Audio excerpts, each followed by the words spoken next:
On this special day of honor, we are reminded of the men and women that have served their country.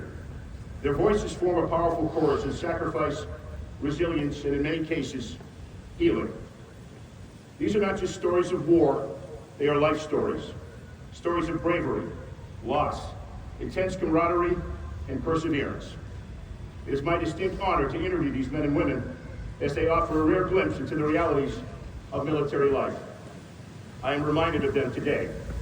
Of Lieutenant Al Benjamin's 31 missions flown with the 8th Air Force and how he was taken to a hospital by the French resistance after he and his crew bailed out after a bombing mission. And of an old woman telling him the story of how her 2 sons were executed by the Nazis as freedom fighters, and of her youngest son that was still in hiding. Telling me through tears many years later, it's a moment he will never forget.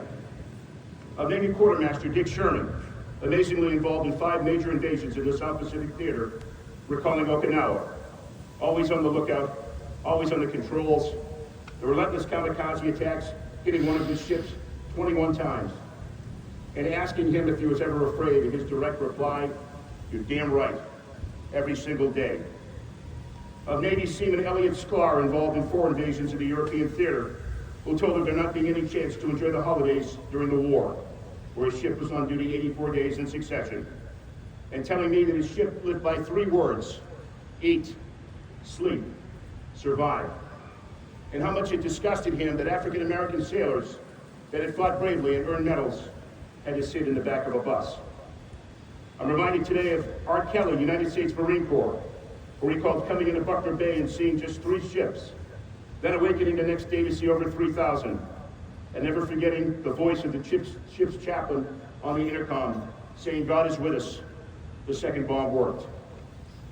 I'm reminded of Bill Blaisdell, Army combat medic at a base camp in Laikey, having to assume command in the heat of battle after his commanding officer took a bullet to the head, talking about the haunting memories of putting an injured soldier on a helicopter and wondering if he did enough to save him, and the nightmares that never go away.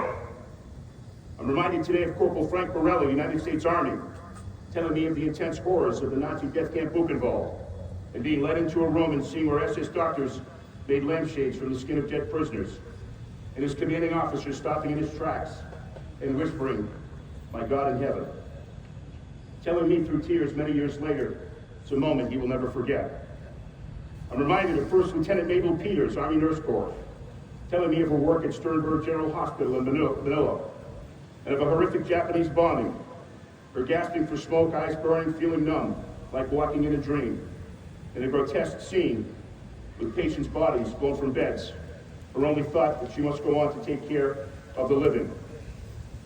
I'm reminded of Lieutenant Colonel Paula Smith, United States Army, who recalled struggling with being a mother in a non-traditional setting in a war zone while she was deployed, and of her son telling her, "Mom, if you die, I want to die with you."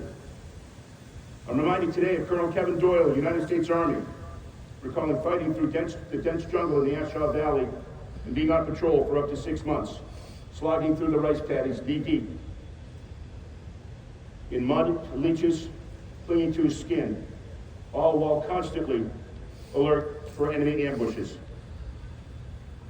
I'm reminded of Private Jim Anacosta, United States Army, telling me of a lonely Christmas Eve at the Battle of the Bulge, and of being in a hospital bed next to a young boy that looked just like his kid brother.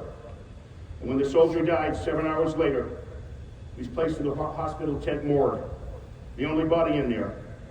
Private Anacosta asking the doctors if he could go on and sit with him so he wouldn't be alone on Christmas Eve. Telling me through tears, many years later, it's a moment he will never forget.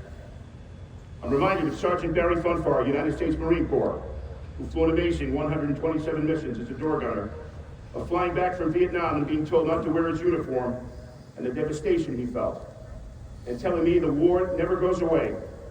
For those of us that were there, it never leaves you. And lastly, I'm reminded of my good friend, still with us, 103-year-old United States Army Corporal Ciso Massaconi, telling of the evils of war at the Battle of the Bulge, at the Battle of Iwo Jima, and of an Army dentist pulling teeth of dead Japanese soldiers to get their gold fillings, and telling me that if you ever wanted to get killed quickly, all you had to do was get out of your foxhole at night. To all that have served our country, I say to you today a most profound and heartfelt thank you for your service to our great country. God bless America. Thank you.